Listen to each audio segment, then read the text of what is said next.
नमस्कार और स्वागत है द डीप डाइव में। नमस्कार। आज हम भारत के भविष्य की एक बहुत बड़ी कहानी पर बात करने वाले हैं। हाँ। ये कहानी है भारत और फ्रांस की एरोस्पेस कंपनी सैफरन के बीच हुई एक जबरदस्त रणनीतिक साझेदारी की। जी। और इसका सीधा सा मकसद है भारत के 5वीं पीढ़ी के स्टेल्थ लड़ाकू विमान AMCA के लिए एक बिल्कुल नया अगली पीढ़ी का जेट इंजन बनाना। और जो बात इस कहानी को दिलचस्प बनाती है वो एक छोटा सा वाक्यांश है। 100% टेक्नोलॉजी ट्रांसफर। बिल्कुल।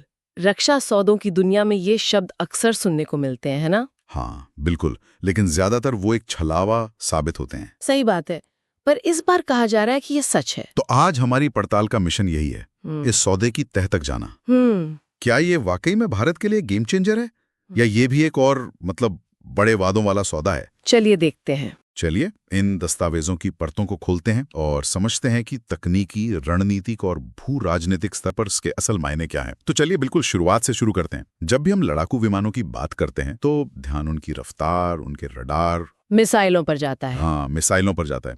इंजन कहीं पीछे छूट जाता है। सैन्य विमानन में एक जेट इंजन को इतनी अहमियत क्यों दी जाती है?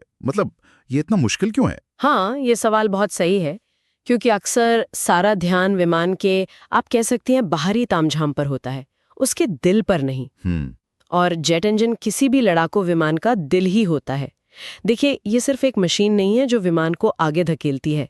ये इंजीनियरिंग का एक चमत्कार है जो बेहद मुश्किल हालात में काम करता है। मुश्किल हालात से आपका क्या मतलब है? मेरा मतलब है ऐसे हालात जिनकी हम कल्पना भी आसानी से नहीं कर सकते। इंजन के अंदर का तापमान ज्वालामुखी के लावे से भी ज्यादा हो सकता है। अरे! और दबाव समुद्र की गहराइयों से भी कई गुना ज्यादा। बाप रे! इन हालात में काम करने के लिए आपको ऐसी धातुओं की जरूरत होती है जो इस गर्मी और दबाव को झेल सकें, पिघले बिना, टूटे बिना। अच्छा। इन्हें सुपर अलॉय या एक्सोटिक मटेरियल्स कहते हैं और इन्हें बनाना अपने आप में एक बहुत बड़ी कला है। अरे वाह! ये तो सुनने में किसी साइंस फिक्शन फिल्म जैसा लगता है। बिल्कुल। और इसी वजह से दुनिया में सिर्फ गिने चुने देश हैं, अमेरिका, ब्रिटेन, फ्रांस, रूस, जो टॉप टियर लड़ाकू इंजन बनाने की कला में माहिर हैं। ये कोई ऐसी चीज नहीं है जिसे आप बाजार से खरीद कर सीख सकते हैं। सही। इसमें दशकों की रिसर्च, हजारों घंटों की टेस्टिंग और अनगिनत नाकामियां लगती हैं। अच्छा। इसलिए जब भारत अपने 5वीं पीढ़ी के इंजन को बनाने की बात करता है तो ये सिर्फ एक पुर्जा बनाने की बात नहीं है, ये तकनीकी संप्रभुता हासिल करने की एक जंग है। तकनीकी संप्रभुता, इसको थोड़ा और आसान शब्दों में समझाएंगे? इसे ऐसे समझिए, ये सिर्फ अपनी गाड़ी के लिए एक विदेशी इंजन खरीदना नहीं है। ये इंजन बनाने का पूरा कारखाना, उसकी डिजाइन का हर रहस्य और उसे भविष्य में और बेहतर बनाने का हुनर हासिल करना है। समझ गया। आज आप जेट इंजन बना रहे हैं, कल इसी तकनीक से आप बिजली बनाने वाले विशाल टरबाइन या स्पेस रॉकेट के लिए और शक्तिशाली इंजन बना सकते हैं। ये एक ऐसी चाबी है जो भविष्य की तकनीक के कई दरवाजे खोलती है। बिल्कुल। कमाल है। तो अब सीधे इस सफरान सौदे पर आते हैं। जैसा हमने बताया, ये इंजन भारत के स्वदेशी 5वीं पीढ़ी के स्टेल्थ फाइटर AMCA के लिए बनाया जा रहा है। इस नए इंजन में ऐसा क्या खास है? इसमें जो सबसे आकर्षक बात है वो ये है कि यह एक क्लीन शीट डिजाइन है। Clean sheet design? इसका मतलब है कि इसे शून्य से एक कोरे कागज पर बिल्कुल नए सिरे से डिजाइन किया जा रहा है। ये किसी पुराने मौजूदा इंजन का अपग्रेडेड संस्करण नहीं है। लेकिन एक मिनट, किसी मौजूदा इंजन को ही सुधारना ज्यादा आसान और सस्ता नहीं होता। बिल्कुल नई चीज क्यों बनाई जा रही है? बहुत अच्छा सवाल है। देखिए, 5वीं पीढ़ी के विमान जैसे AMCA की जरूरतें बिल्कुल अलग होती हैं। हाँ। उसे सिर्फ ताकत नहीं चाहिए, उसे सुपर क्रूज करने की क्षमता चाहिए, यानी बिना आफ्टरबर्नर के सुपरसोनिक गति पर उड़ना। अच्छा। उसे स्टेल्थ यानी रडार से छिपे रहने के लिए कम गर्मी छोड़नी होती है। ये सारी चीजें आप किसी पुराने डिजाइन में जोड़ तोड़ करके हासिल नहीं कर सकती। सही। इसके लिए आपको इंजन को विमान के साथ ही डिजाइन करना पड़ता है ताकि हर पुर्जा एक दूसरे के साथ मिलकर काम करे। यही एक क्लीन शीट डिजाइन का असली फायदा है। समझ गया। और इसकी क्षमताओं के बारे में दस्तावेज क्या कहते हैं? क्या ये उन जरूरतों को पूरा करेगा? उम्मीद है कि ये लगभग 120 से 140 किलो न्यूटन का थ्रस्ट यानी धक्का देने की ताकत पैदा करेगा। ये शक्ति इसे सीधे तौर पर 5वीं पीढ़ी के लड़ाकू विमानों के लिए जरूरी श्रेणी में रखती है और ये इंजन खास तौर पर AMCA Mark II के लिए है। Mark II? हाँ, जो शुरुआती प्रोटोटाइप से कहीं ज्यादा उन्नत और शक्तिशाली होगा। यहाँ एक दिलचस्प बात ये भी सामने आई है कि शुरुआती AMCA विमान शायद अमेरिकी GE F414 इंजन के साथ उड़ेंगे। ये थोड़ा अजीब नहीं लगता? नहीं, मतलब हम फ्रांस के साथ मिलकर एक नया इंजन बना रहे हैं, लेकिन शुरुआत अमेरिकी इंजन से कर रहे हैं। नहीं, ये अजीब नहीं बल्कि बहुत समझदारी भरा और एक चरणबद्ध तरीका है। सोचिए, एक बिल्कुल नया इंजन विकसित करने, उसे टेस्ट करने और प्रमाणित करने में सालों लगते हैं। सही बात है। अगर हम इंजन के इंतजार में बैठ गए तो पूरा AMCA कार्यक्रम ही रुक जाएगा, है ना? हाँ, ये तो है। तो रणनीति ये है कि शुरुआती विमानों को एक भरोसेमंद और पहले से मौजूद इंजन जैसे GE F414 के साथ उड़ाया जाए। अच्छा। इससे विमान के बाकी सिस्टम्स जैसे उसकी उड़ान प्रणाली, एवियोनिक्स और स्टेल्थ फीचर्स का परीक्षण जारी रह सकता है।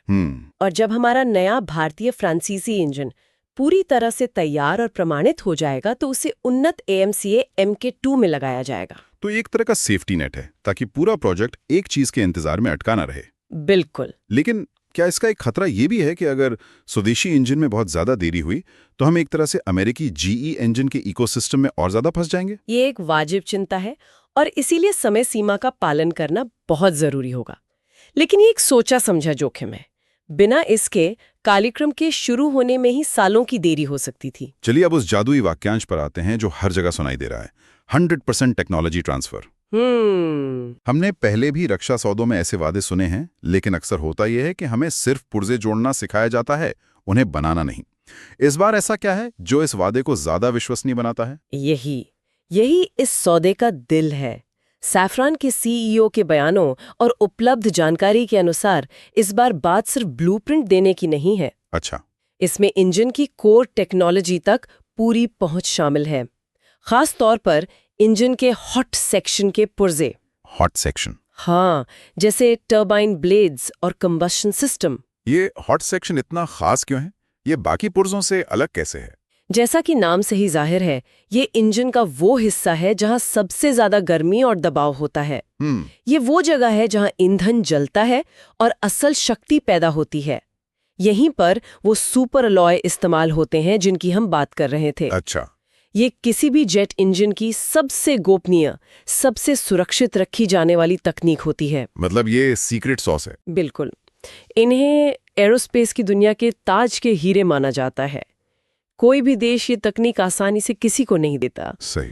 अगर भारत को वाकई में सिर्फ असेंबली की जानकारी नहीं बल्कि डिजाइन का पूरा ज्ञान, निर्माण की प्रक्रियाएं, धातुओं का विज्ञान और परीक्षण की विशेषज्ञता हासिल होती है तो ये लाइसेंस पर उत्पादन से मीलों आगे की बात होगी। यानी सिर्फ एक इंजन खरीदने का सौदा नहीं बल्कि इंजन बनाना सीखने का सौदा है। हाँ, ये मछली खरीदने और मछली पकड़ना सीखने के बीच का फर्क है। आपने बिल्कुल सही पकड़ा। और इसका एक और बहुत बड़ा मतलब है। क्या? भारत के पास बौद्धिक संपदा अधिकार यानी इंटेलेक्चुअल प्रॉपर्टी राइट्स होंगे। IP rights? जी।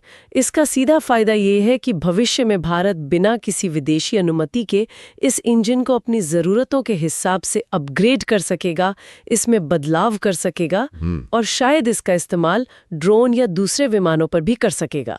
ये असली आत्मनिर्भरता है जहां आप अपनी तकनीक के मालिक खुद होते हैं। चलिए अब जरा जमीनी हकीकत पर आते हैं। पैसा और समय। बताया जा रहा है कि इस पूरी परियोजना की लागत लगभग 61,000 करोड़ रुपए है और इंजन का पहला प्रोटोटाइप 2028 के आसपास आने की उम्मीद है। जी।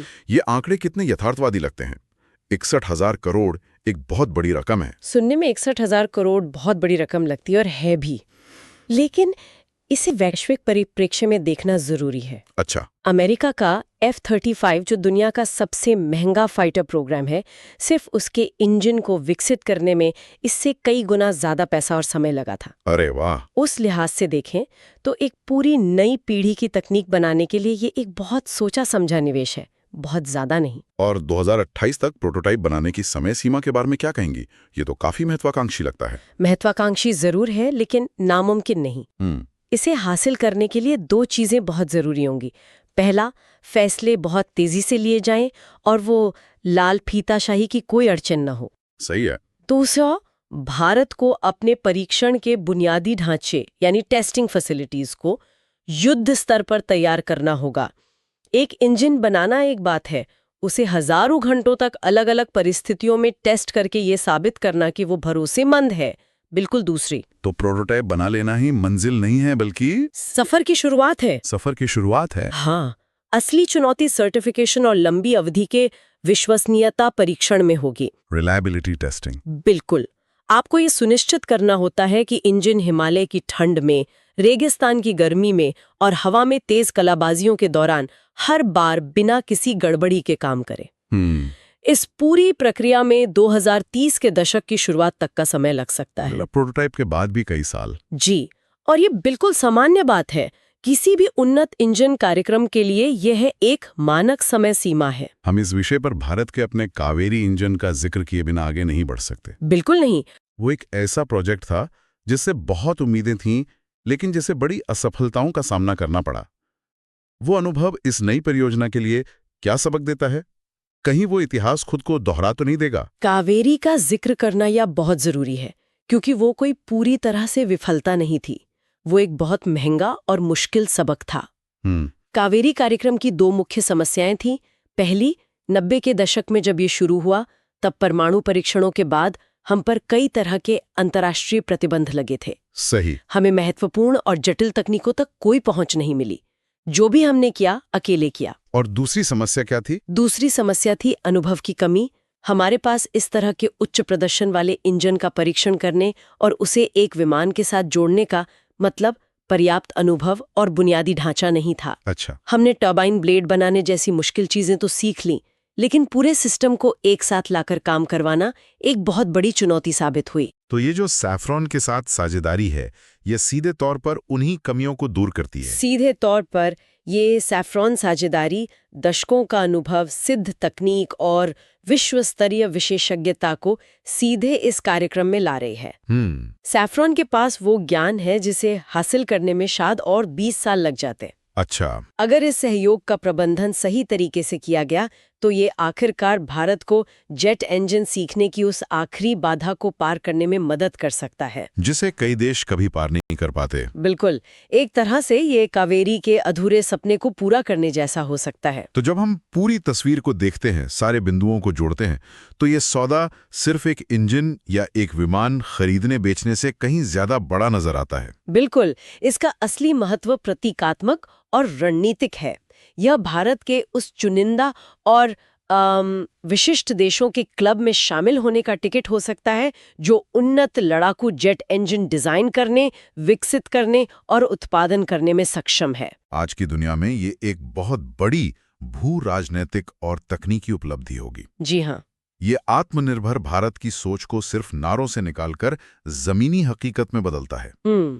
ये फ्रांस के साथ भारत के रणनीतिक संबंधों को और भी गहरा करता है, जी, जो पहले से ही काफी मजबूत हैं। बिल्कुल। और सबसे महत्वपूर्ण बात, ये भारत के पूरे एरोस्पेस इकोसिस्टम को, यानी यहाँ की प्राइवेट कंपनियों, रिसर्च लैब्स और वैज्ञानिकों को एक नई ऊर्जा और दिशा देता है। हाँ, लेकिन ये याद रखना भी उतना ही जरूरी है कि ये सब कुछ इस बात पर निर्भर करेगा कि इसे लागू कैसे किया जाता है। सही बात है। कागज पर यह सौदा शानदार लगता है, लेकिन असली काम और असली चुनौतियां अब शुरू होंगी।